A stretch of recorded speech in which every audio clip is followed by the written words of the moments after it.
As we headed into the end of the year, there was reasonable excitement for Microsoft and the Xbox Series X and S. After all, the company was releasing not one, not two, but three big console exclusives within proximity.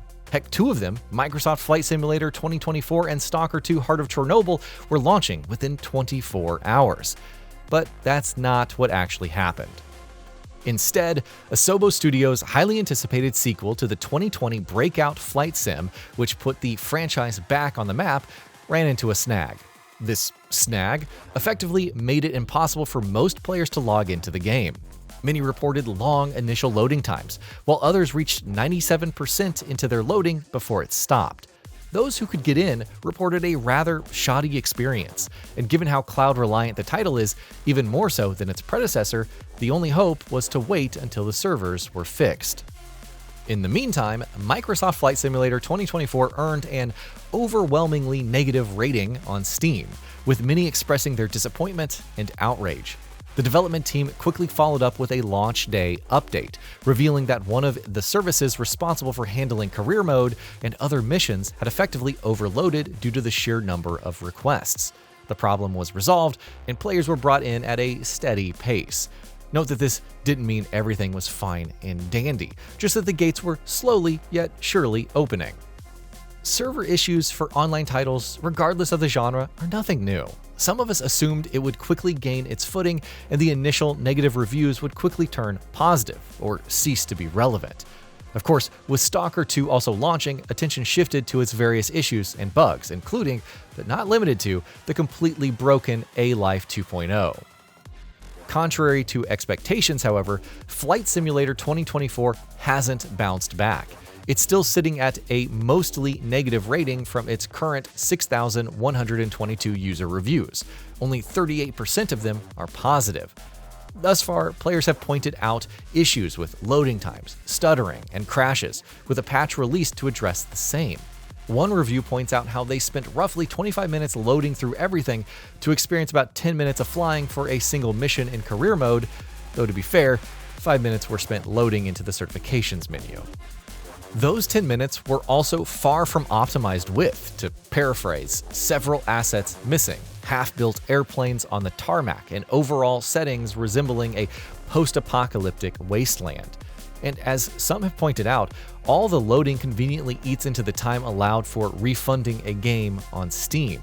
While most certainly not intentional on behalf of Asobo or Xbox, it is still a terrible look.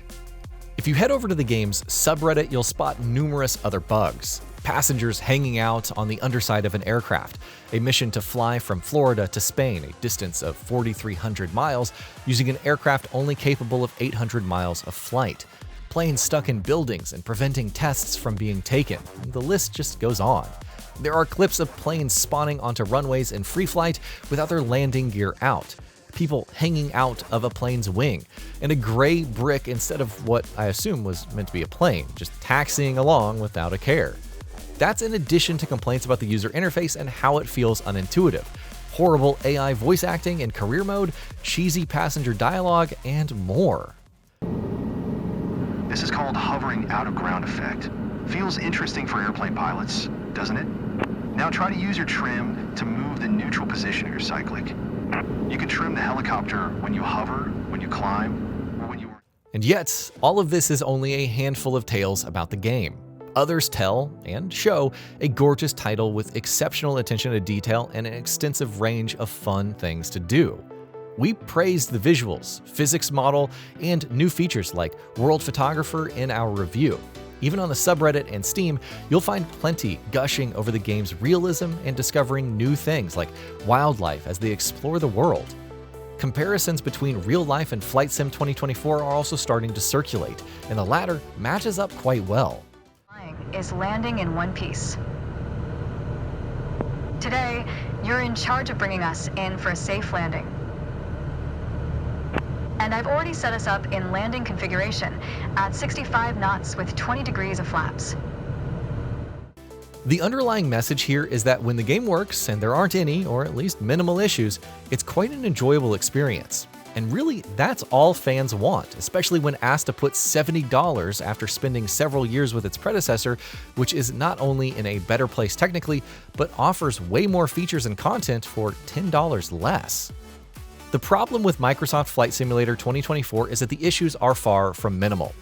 Is it impressive that we managed to run the game on PC at 4K and almost all settings on Ultra with DLSS quality enabled despite falling short of the ideal requirements? Yes, but even as it hovers between 30 and 45 frames per second, it's difficult to ignore the stutters. The performance is more stable on the Xbox Series X at 30 FPS, but there are still a few drops. In both versions, loading into and out of maps doesn't take very long, but they're beset by these bizarre transitions that almost feel like a crash is coming. When loading onto a map, the game stutters heavily before finally stabilizing. But don't just take our word for it. One of the positive reviews highlights the lack of exporting controls from the previous game, a bug after landing in a mission which indicates that they have arrived at the wrong airport and that the current location was 6,500 kilometers off. The aircraft also made no sounds, which necessitated a quick workaround. Also remember that just because your experience has gone relatively smoothly doesn't mean that there aren't some game-breaking bugs. A quick peek at Asobo's known issues list reveals a potential crash of the game becoming unresponsive when using specific large planes near large custom airports. And while nearly 8,000 add-ons have been converted from the previous game's marketplace, some are causing issues that prevent the game from loading entirely. The team is currently in the process of validating all of them. The tech will most likely be optimized over time, and as more bugs are squashed, players should be able to get to the fun faster. Even if some of the hardcore don't consider this the absolute most realistic sim on the market, there is certainly some fun to be had in just cruising through the clear skies in a snow-covered region.